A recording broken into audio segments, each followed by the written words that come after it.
When you ask the average person in the street about Joseph, the patriarch, 11th son of Jacob, if he or she knows anything, they know that Jacob had a coat of many colors, so-called, and he was a dreamer of dreams. Those dreams and that coat are the symbols of the figure, this great figure of the book of Genesis. So I want to talk about both of those images of Joseph with his coat and Joseph with his dreams, and discuss how these two icons of his life help explain the almost tragic setup of his life. His life is set up for a fall, for several falls. And it's set up, oddly enough, by how well he starts, his great beginning. He is the favored son. He's the first son of the only woman that Jacob loved. And he borrowed from that woman she was notable, and her husband fell in love with her in great part because she was a great-looking woman. And it says so in the Bible. And when the Bible hardly ever mentions looks, when it does mention it, it's important to kind of observe. So we discussed she was, in the Hebrew idiom, fair of face and fine of form. It's interesting to see that later on in the story of Joseph himself, as a young man, is the object of adulterous lust of another woman, the wife of Potiphar. And it says that she was doting on him and was attracted to him because he was fair of face and fine of form. So only two figures in the Bible are so described, and they happen to be a mother and a son. Anthropologists can tell you that it often happens that when the child of the opposite sex of the parent inherits that parent's looks, it's usually pretty fetching. It works. It's something about that particular constellation of features which unlock the energy of the people around town. So he was in that kind of position. So this setup of his life, the looks from his mother, and the doting of his father, and the dreams he was inspired to dream, predispose him to take a favored position in his family. And in family life, nothing fails like success. If you are favored unduly or notably, and any favor that is noticed is undue. If you are favored by a parent or by a sibling, older to younger, any favor that is noticed is too much favor. It sets a person up for a fall. And that's the story of Joseph as it is introduced in the Genesis saga. The coat that he is given to wear, let me see, in the 37th chapter of the book of Genesis, it says, Joseph was loved by his father, Jacob, best of all his sons, for he was the child of his old age. And he made him, it says in this translation, he made him a long tunic. The Hebrew term for long tunic is kethonos pasim. A large flowing garment of many pieces. Why it's made of many pieces is because probably they're made from different fabrics. Flax, linen, wool, cotton. Many pieces woven together, not because it's made from rags, not because it's made from cast-offs of other sewing, but because each piece is regarded as something which enhances the value of the final product. So the many pieces are sewn together for a big effect, and it's supposed to attract the eye. Probably the residual archaeological remains of such coats which have been found throughout the Near East, they're in Persia, they're in Syria, in Egypt. They are black, white, red, crimson. They're colorful. Colors, the primary colors which attract the attention of the eye. The coat is designed to attract attention. Kathleen Pasim is mentioned one other time in the Bible, the second book of Samuel. David gives his beloved daughter such a coat when she is young, because she is the princess and the apple of his eye. And it's a similar problem for her, or at least an analogous problem for her as it is for Joseph. she becomes the object of her own half-brother's inappropriate advances, and she suffers for it. She becomes abused in her own family. It's similar. A blended family often creates uneasy alliances and strange attractions and often great animosity. David's family is a mess. And so is Jacob's family a mess. And this coat, which sets him out as someone to look at, is basically Jacob said, look at my son. You have 11 other sons. Yeah, but look at this one. Well, that's going to really win. It's odd that Jacob doesn't know this.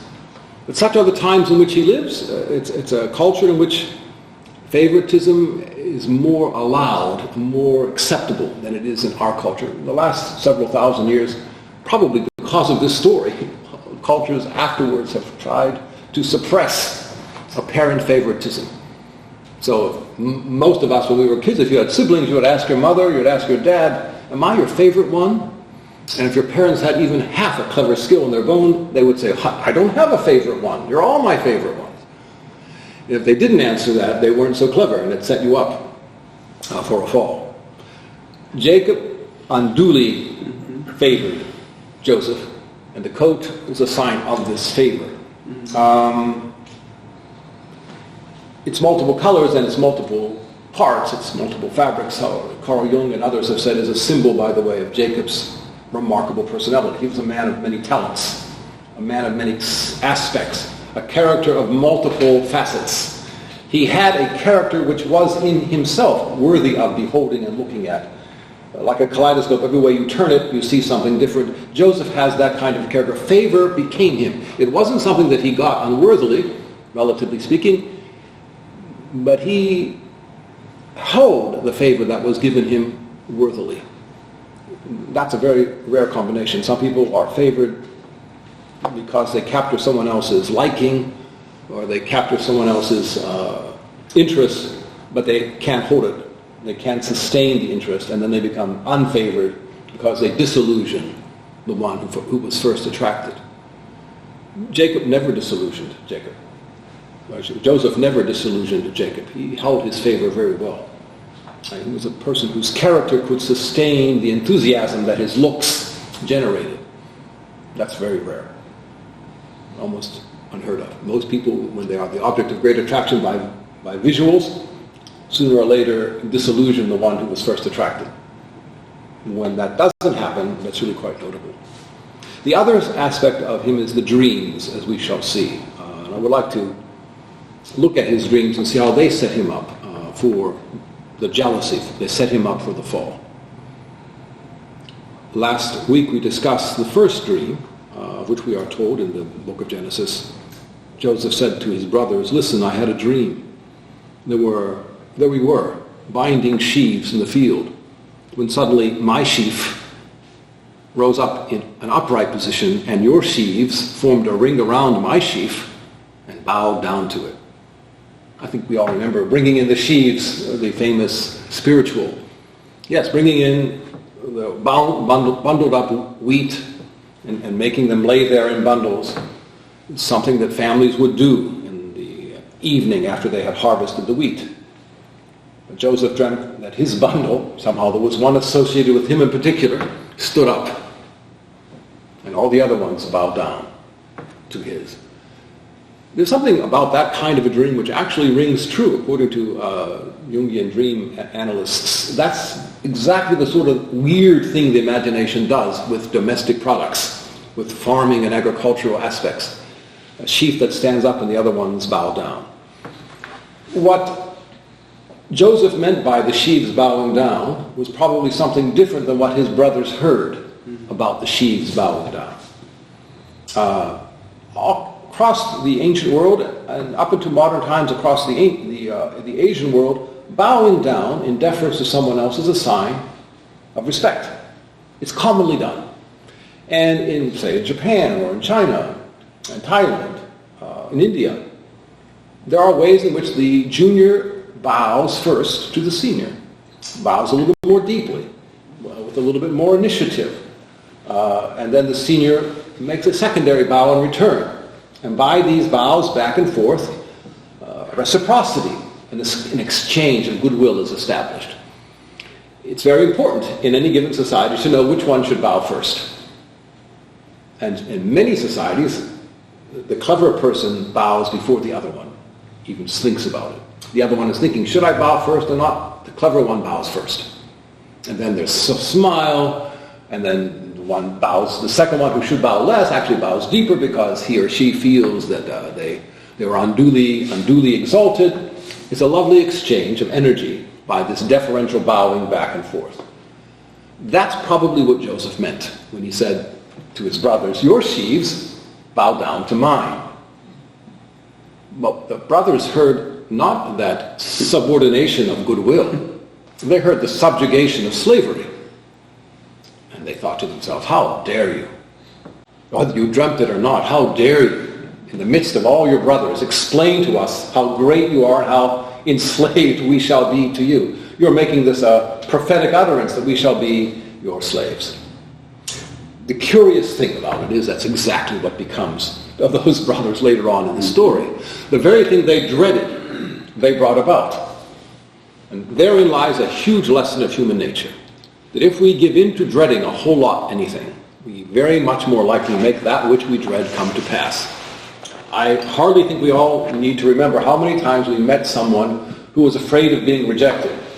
The fear of rejection became the dominant force in his or her life, right? They were afraid we were going to reject them in friendship, in romance, in family life, in business. And the fear of rejection causes the rejection. Eventually, the partner, the friend, the mate, the colleague is tired of this fear and wants to shrug off this burdensome, tedious, taxing other person. Too much trouble, this fear of rejection. This fear of being enslaved actually sets them up. And so while we are talking about Joseph being set up for a lot of troubles in his life, we should also realize that the insecurity of these brothers set them up for a lot of troubles in their life. It's a setup in both directions. And that is, unfortunately, the kind of the crazy choreography of human families and human friendships and human businesses. It's a choreography like, wow, a mad, crazy dance to death. And neither partner knows that he or she is driving the other one in that direction. Pretty much, that's what you see. We can see it in other people. That one is driving the other one crazy. The other one is driving the first one crazy. We can see that marriage is falling apart. We can see that friendship is on the rocks. We can see that business is going down. But you can't tell either one of them that they're doing it. They're sure it's just the other person's fault. And so we get to buy our popcorn and sit in the gallery and watch it all unfold, not realizing that someone else is sitting in another gallery watching us do something very similar. So the brothers of Joseph don't like being in that first dream.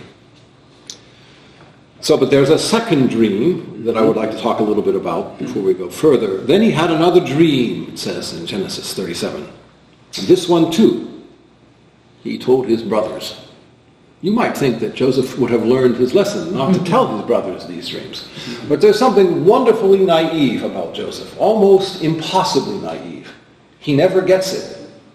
His brothers are insanely jealous, covetous, and angry at him all the time. He keeps presuming goodwill. The rabbis who interpret this for the last several thousand years wonder out loud, is he being intentionally provocative? Can anybody be that naive? Because he's otherwise so clever. He's known for his wisdom, his insight, his intelligence, his planning. Can he be that simplistic about his brother's antagonism toward him? On the balance, one may answer the question, yes. It's called a lacuna, a gap. There are people who know almost everything, but when they have a gap, it's a big one, and they can drive a truck right through it. Joseph has a gap about his brothers. He keeps thinking he's going to find favor with them, like he had from his mother before she died, like he has from his father while he lives. He's going to have the favor of his brothers, and he keeps walking right into that wall, never learning a lesson. What is the favorite definition of madness nowadays? Madness is the idea that whatever you have been doing that failed, if you keep doing it again and again in the same way, the next time it will succeed. Joseph telling his brothers his dreams is one of those failures. But there he goes. And this one especially, we will see. It's pretty doomed to failure. He had another dream. This one too, he told his brethren. I had another dream, he said. This time, the sun and the moon and the 11 stars were bowing down to me. When he also told it to his father reproved him. Good, Jacob, you get it. Like, this is not the dream you should have been telling everyone. His father reproved him. He said, what is the meaning of this dream of yours? Can it be that I and your mother and your brothers are to come and bow to the ground before you? So his brothers were wrought up against him, but his father pondered the matter. His brothers were wrought up. It's a nice Hebrew idiom. Cain was wrought up against Abel. It's a murderous wrath that they had for him. And it's unreasoning. What is the meaning of this dream, he asked, and then he pondered it. The sun and the moon and the 11 stars bow down, and rightly Jacob gets it. He is the sun, Rachel is the moon, and the 11 brothers are the 11 stars which bow down. This is the Hebrew variation of what the Persians and everybody else in the world understood as the 12 stars of the zodiac. Hebrews were not a star-faring people, and they didn't at all approve of astrology per se. But they did, like everyone, they did calibrate their agricultural life by the movement of moon and stars and sun. And so they had to pay attention to some extent. But what's interesting is that the sun and moon and stars have personal application in this dream. And that is also, in terms of individual psychology, a very reliable measure of exactly how the psyche works. The sun and the moon and the stars are universally regarded as representations of the individuals who are closest to us in our lives. Whoever is number one in our life is the sun. Number two is the moon. Everyone else who has any significance is a star in the constellation of our lives. And so when you hear in the Bible, as we do, say in the book of Isaiah or Jeremiah, or you hear in the Apocalypse, or in the Olivet Discourse of the Gospels, you hear about the earth shaking and the sun and the moon turning red and the stars falling from the sky. And if you're given to a literal interpretation of these things, then you think that there's going to be a cosmic catastrophe on the last day. Maybe. But it's very likely that all these later biblical imageries of sun and moon and stars borrow from the first imagery of the sun and moon and stars. That in the days of crisis, in the days of judgment, in the days of wrath, when God reveals himself to be the judge of what is ultimately true and ultimately false, on those days, the sun and moon and stars shudder. That is to say, the fundamental relationships of life fail, unless they're true.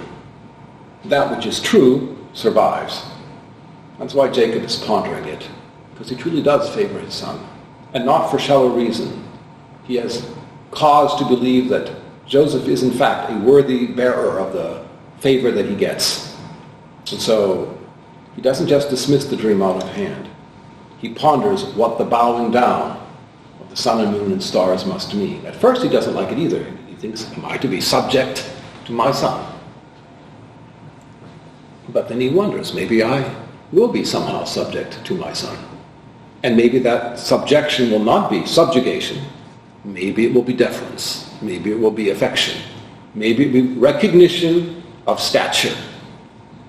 Qualified recognition of success. One can be the child of an emperor, the child of a king, and the king will bow to you, and vice versa. Cannot tell who is bowing first or second and what it means. Jacob may be the patriarch of the family, and yet he may bow to his 11th born. It's possible he's thinking about it, what it might mean. So we have to think about what such things like this might mean for ourselves. But of course, it sets him up. It sets him up. I will give a reference to this setup. Making some appeal to who Joseph is, a much later book called the Book of Wisdom, or the Wisdom of Solomon, written about 100 years 150 years before the birth of Jesus. There's a discussion that wicked people have amongst themselves. It says so. Then the wicked spoke to one another, thinking not rightly. They said, "Let us beset the just one, because he is obnoxious to us. He sets himself against our doings. He reproaches us for our transgressions of the law. He charges us with violations of our training.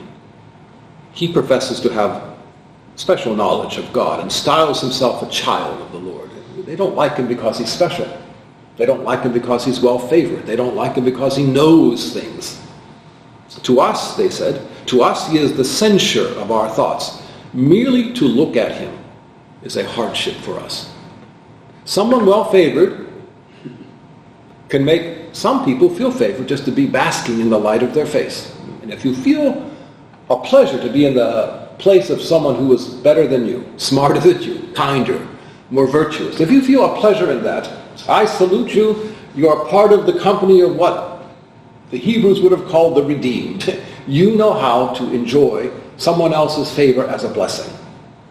But if you find yourself in the presence of someone who is smarter, kinder, more virtuous, better loved than you, taller, handsomer, more beautiful, if you find yourself in that person's presence and you cringe, welcome to the human race. That's what most people do most of the time.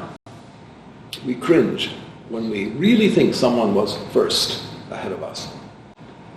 And it would be something like a new species of humanity if there could emerge a little community where people actually rejoiced to be in the presence of their betters and not resent it. But that's what is described here in the Book of Wisdom, and that's exactly what happened in the family of Joseph. They resented that he was better, smarter, kinder, more handsome. They resented that he was the beloved, that he had a coat of many colors, and he had dreams of prestige and status. They resented him to high heaven and were filled with wrath against him. And so it goes on in the same Book of Wisdom. To us he is the censure of our thoughts, because his life, not like other men's, different are his ways. He judges us debased. He holds aloof from our paths, as from things impure. He calls blessed the destiny of the just, and boasts that God is his Father. So let us see whether his words be true. Let us find out what will happen to him. For if that just one be God's son, then God will defend him and deliver him from the hand of his foes. To think about what the brothers of Joseph are going to do. They're going to throw him into a cistern. They're going to sell him into slavery. They're going to claim he was eaten by a wild boar. Let us torture him, put him to the test, that we may have proof of his gentleness and try his patience. Let us condemn him to a shameful death, for according to his own words, God will take care of him. These were their thoughts, and they erred, for their wickedness blinded them, and they did not know the hidden counsels of heaven. Now, these were their thoughts. These thoughts are not exactly intellectual thoughts. Their mental movements, their affective urges. They come at once. They are as immediate to us as our sight. As soon as we see such a person, our response is as quick as the light hits the retina, as the pupil dilates. That's how fast the brain decides whether we like them or not. We don't think there's any thinking to it. We feel it. That's how the eyes actually interface with the body. And so if you look at something which is abhorrent, you know it in your belly before you think it with a thought. The nerves which inform that part of the brain to interpret sight are immediately connected to those nerves which go to the belly, that go to the intestines, go to the stomach. And so when you see something that turns your stomach, you don't think, oh, I don't like the image there, I think I'm going to tell my stomach to turn. There's no thinking at all. Your stomach turns at once. You cannot not have your stomach turn. If there's a spider or a snake, you don't think, oh, a spider and a snake, I guess I'm going to be startled. You are startled before you recognize in the word spider or snake what you saw. It happens like that. Covetousness, jealousy, envy, anger, wrath. These things happen like a perception. And you almost cannot convince someone not to be jealous. It's almost impossible because The impulse to be jealous is immediate. It's like trying to tell someone, no, the grape isn't purple. The grape is really yellow. Oh, I see what it is. I know what it is. This person who appears to me to be better than I am is worthy of my rage. How do I know? Because that's how I see him. I see him just that way. My rage is instantaneous. Jealousy and wrath are instantaneous affects. They do not require thought. Most of the time, when we do bother to think it out, we simply rationalize why our wrath or our jealousy is appropriate. We come up with reasons post-fact. Same with when we are attracted to people, when we like them. They could be notorious criminals. They could be great sinners. They could be terrible people. But if we like them, if the chemistry is right, we'll figure out a reason why we should overlook their faults. We should sweep away their troubles, and we should put them on the pedestal and leave them there. Favoritism can do that. And that's actually how the psyche works. That's how the human heart works. Most of our reason, not all of it, is rationalization. We have a feeling that someone is likable, and therefore no matter what they do, we excuse it. And we have a feeling that some people are horrible, and no matter what good they do, we discount it, we disbelieve it. And that is how it works, and that's how the brothers of Jacob, brothers of Joseph, saw their brother. Joseph is in a failing position, and as I say, he does nothing to improve his odds.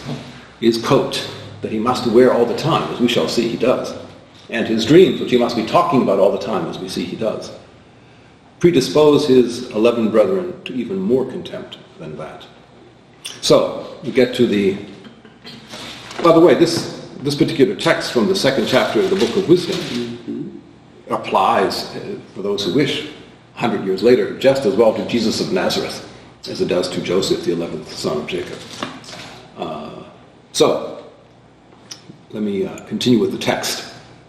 One day, when his brothers had gone to pasture their father's flock at Shechem, Israel, that is Jacob, said to Joseph, "Your brothers, you know, are tending our flocks at Shechem.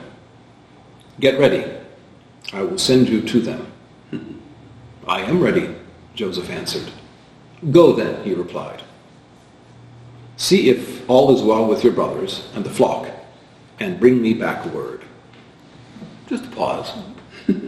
Why are they all gone off without Joseph?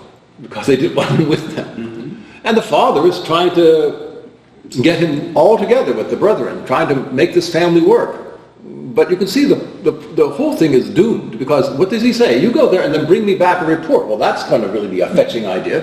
So you're going to go back and tell Dad how much we're doing, how little we're doing, Yeah, it's doomed. As I say, this is a setup. And this whole story is part of the setup. So Jacob sent him off from the valley of Hebron. When Joseph reached Shechem, a man met him as he was wandering about in the fields. "For what are you looking?" the man asked. "I am looking for my brothers," he answered. It's odd how the Bible passes over 100 years with the blink of an eye, 2 words. And then suddenly, Joseph is sent to find his brothers, and we are getting a blow-by-blow detail. He goes to the first place, and they weren't there, and he meets a man, a stranger. Probably this man is to be interpreted as a kind of a messenger, a kind of God had sent this person to ask the question, "For what are you searching?" That's a good question. That's the question that we must ask ourselves in any setting, in the dwellings. For what are we searching? Why are we here? Where are we going? That's the big question. This whole story is slowed down for the purpose of that question to appear. In the first chapter of the Gospel of St. John, John the Baptist says, "Over there is the Lamb of God." And a couple of his disciples start following Jesus. And Jesus turns around and says, "For what are you searching?" And that's the point. What is the meaning of life? Why are you here? Where are you going? What's all this trouble about? So those 2 disciples say to Jesus, "Where do you live?" And that actually is the answer to the question. Where you live is what we are searching for. Where is your dwelling